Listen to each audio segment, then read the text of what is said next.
जय श्री हरि विष्णु, राधे राधे। दोस्तों, आप सभी का मेरे चैनल में बहुत बहुत स्वागत है। आज हम आपके लिए बृहस्पतिवार पूजा विधि व्रत कथा लेकर आए हैं। तो दोस्तों, कथा पूरी सुनिएगा, तभी पुण्य फलों की प्राप्ति होती है। अधूरी कथा बीच में नहीं छोड़ना चाहिए।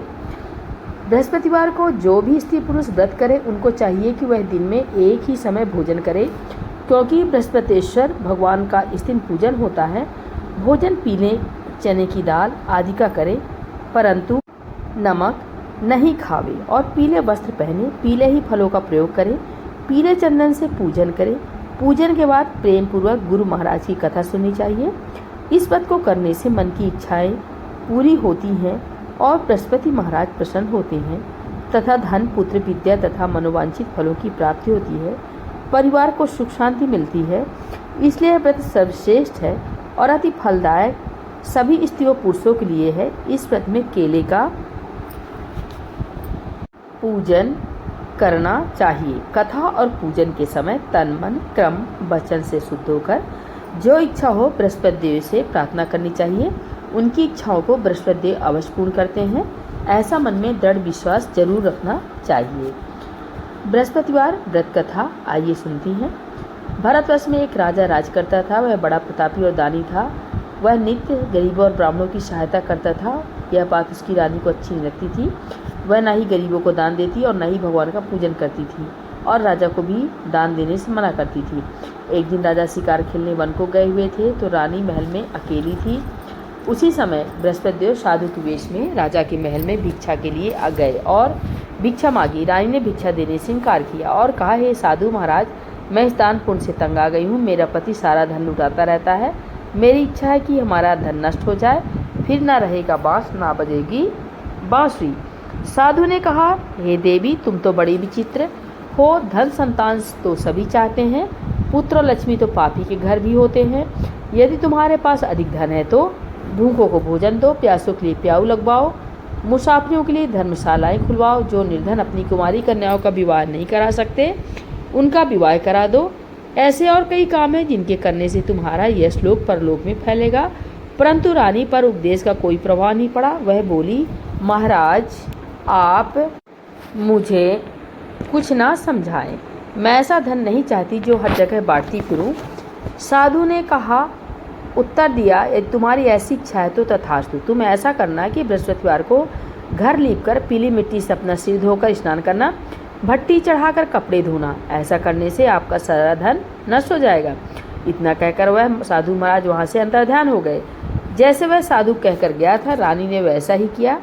3 बृहस्पतिवार ही बीते थे कि उसका समस्त धन नष्ट हो गया और भोजन के लिए दोनों तरसने लगे, सांसारिक भोगों से दुखी रहने लगे। तब वह राजा रानी से कहने लगा कि तुम यहाँ पर रहो, मैं दूसरे देश को जाता हूँ, क्योंकि यहाँ पर मुझे सभी मनुष्य जानते हैं, इसलिए कोई कार्य नहीं कर सकता। देश चोरी परदेश भीख बराबर है। ऐसा कहकर राजा परदेश चला गया। वहाँ जंगल को जाता और लकड़ी काट कर लाता और शहर में बेचता। इस तरह जीवन व्यतीत करने लगा। एक दिन दुखी होकर जंगल में पेड़ के नीचे निश्चित रूप से आसन जमाकर बैठ गया। वह अपनी दशा को याद करके व्याकुल होने लगा। बृहस्पतिवार का दिन था। एकाएक उसने देखा कि निर्जन वन में एक साधु प्रकट हुआ। वह साधु वेश में स्वयं बृहस्पति देवता थे। लकड़हारे के सामने आकर बोले, हे लकड़हारे, इस सुनसान जंगल में तुम चिंता मग्न क्यों बैठे हो? लकड़हारे ने दोनों हाथ जोड़कर प्रणाम किया और उत्तर दिया, महात्मा जी, आप सब कुछ जानते हैं, मैं क्या कहूँ। यह कहकर वह रोने लगा और साधु को आत्मकथा सुनाई। महात्मा जी ने कहा, तुम्हारी स्त्री ने बृहस्पति के दिन वीर भगवान का निरादर किया था, जिसके कारण रुष्ट होकर तुम्हारी यह दशा हो गई। अब तुम चिंता मत करो, मेरे कहने पर चलो तो तुम्हारे सब कष्ट दूर हो जाएंगे और भगवान पहले से अधिक धन संपत्ति देंगे। तुम बृहस्पति के दिन पाठ किया करो। 2 पैसे के चने मुनक्का मंगवाकर उसका प्रसाद बनाओ और शुद्ध जल से लोटे में शक्कर मिलाकर अमृत तैयार करो।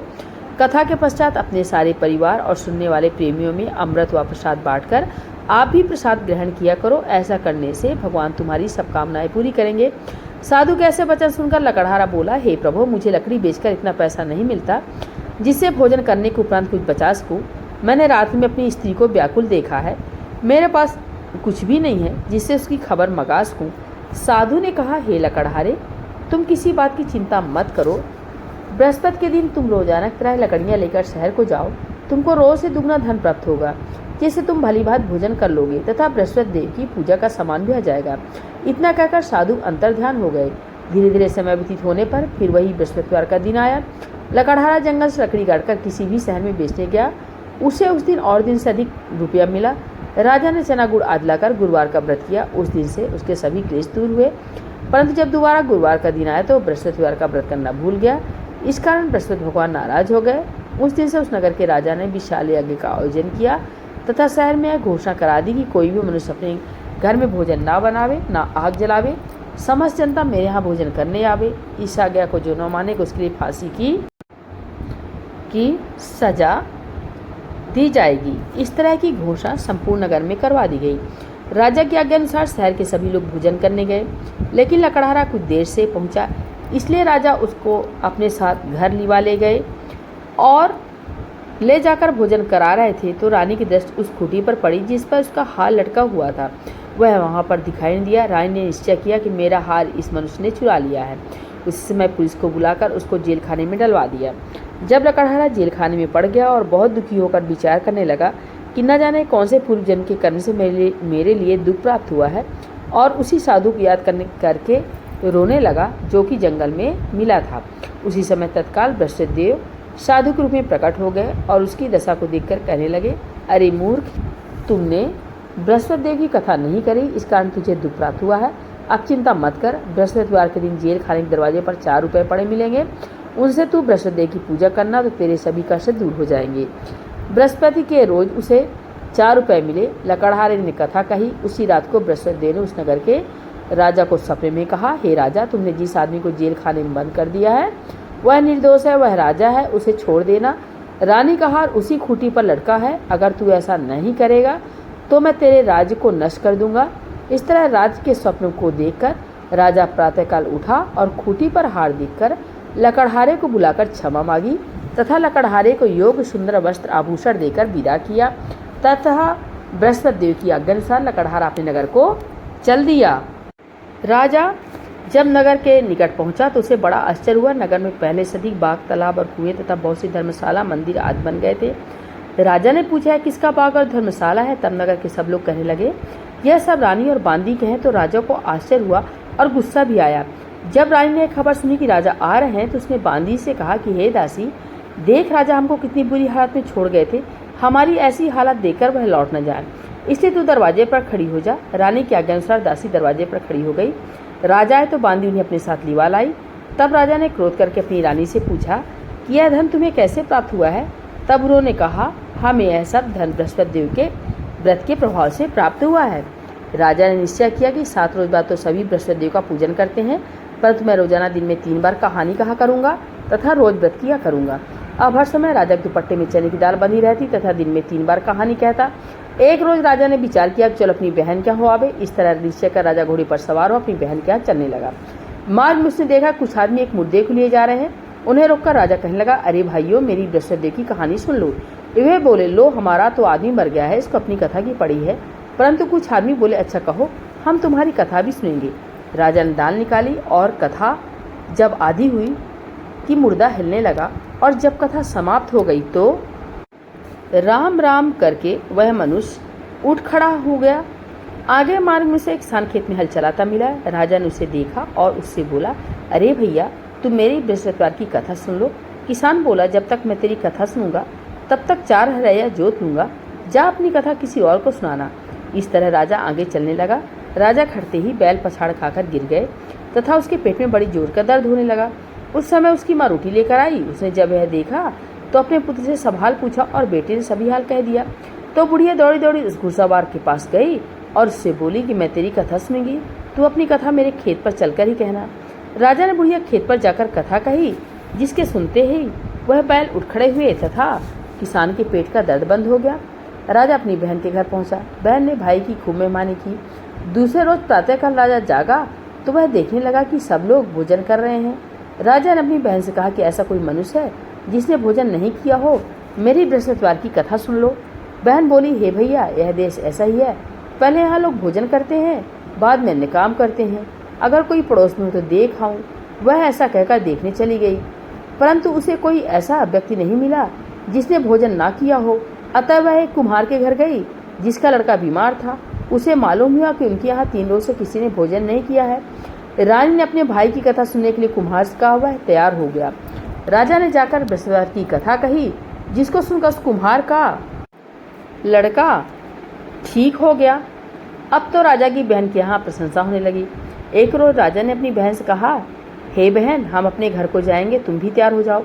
राजा की बहन ने अपनी सास से कहा। सास ने कहा, हाँ चली जाओ, परंतु अपने लड़के को मत ले जाना, क्योंकि तेरे भाई की कोई औलाद नहीं है।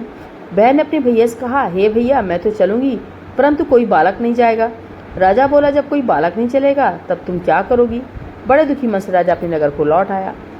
राजा ने अपनी रानी से कहा, हम निर्वंशी राजा है, हमारा मुंह देखने का धर्म नहीं है और कुछ भोजन आज नहीं किया।